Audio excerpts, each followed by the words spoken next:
Olympic में पहली बार street skateboarding के मुकाबले हो रहे थे। कोई मानेगा कि इस खेल में जो दो खिलाड़ी सर्वश्रेष्ठ साबित हुए हैं उनकी उम्र 14 साल से भी कम है। 13 साल 330 दिन की मोमिजी निशिया ने अपने घर में हो रहे ओलंपिक खेलों में गोल्ड मेडल जीता है। ब्राजील की रेसा लील भी 13 साल की हैं, जिन्हें सिल्वर मेडल से मन भरना पड़ा। लील भले ही गोल्ड न जीत पाई हो, मगर 85 सालों की सबसे युवा मेडलिस्ट बन गई हैं। इन दो धुआंधार खिलाड़ियों ने आखिरी मुकाबले से पहले ही टोक्यो ओलंपिक में धूम मचा दी।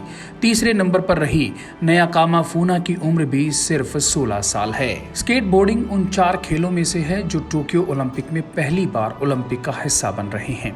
इसके अलावा सर्फिंग, स्पोर्ट्स क्लाइंबिंग और कराटे को भी ओलंपिक में शामिल किया गया है।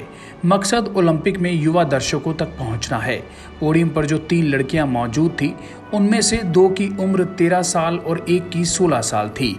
कुछ जानकार तो इसे ओलंपिक का सबसे युवा पोडियम तक बता रहे हैं। निशिया इसी साल रोम में हुई वर्ल्ड चैंपियनशिप्स में सिल्वर मेडल जीती थी।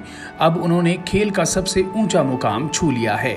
ओलंपिक में स्केटबोर्डिंग को शामिल करने का फैसला नई पीढ़ी के लिए इतना बड़ा मौका बनेगा, ऐसा किसी ने नहीं सोचा था।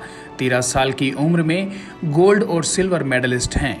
कम उम्र के इन खिलाड़ियों ने देखा है कि उनमें दुनिया भर से लोहा लेने का न सिर्फ जज्बा है बल्कि प्रतिभा भी है। तस्वीरों में दिखाई दे रही खिलाड़ी का नाम रेसा लील है। वो न सिर्फ ब्राजील की बल्कि पूरे ओलंपिक खेलों में सबसे कम उम्र की मेडलिस्ट बन चुकी हैं। उन्होंने 14.64 के स्कोर के साथ सिल्वर मेडल जीता। मैच के बाद उन्होंने जबरदस्त खेल भावना दिखाई, जिसकी इस तस्वीर में झलक नजर आती है। स्केटबोर्डिंग के फाइनल में जो 8 खिलाड़ी पहुंचे, उनमें से 4 की उम्र 16 साल से कम थी। निशिया और रेसा की उम्र 13 साल थी, जबकि सबसे ज्यादा उम्र की फाइनलिस्ट 34 साल की एलेक्सिस सबलोन थी। अगली फाइनलिस्ट उनसे 12 साल छोटी थी। आखिर में सबलोन चौथे स्थान पर रही। ब्यूरो रिपोर्ट, सच कहूं। देश विदेश की तमाम खबरों से जुड़े रहने के लिए सब्सक्राइब करें सच कहूं और बेल आइकन प्रेस करके पाएं हर लेटेस्ट अपडेट सबसे पहले।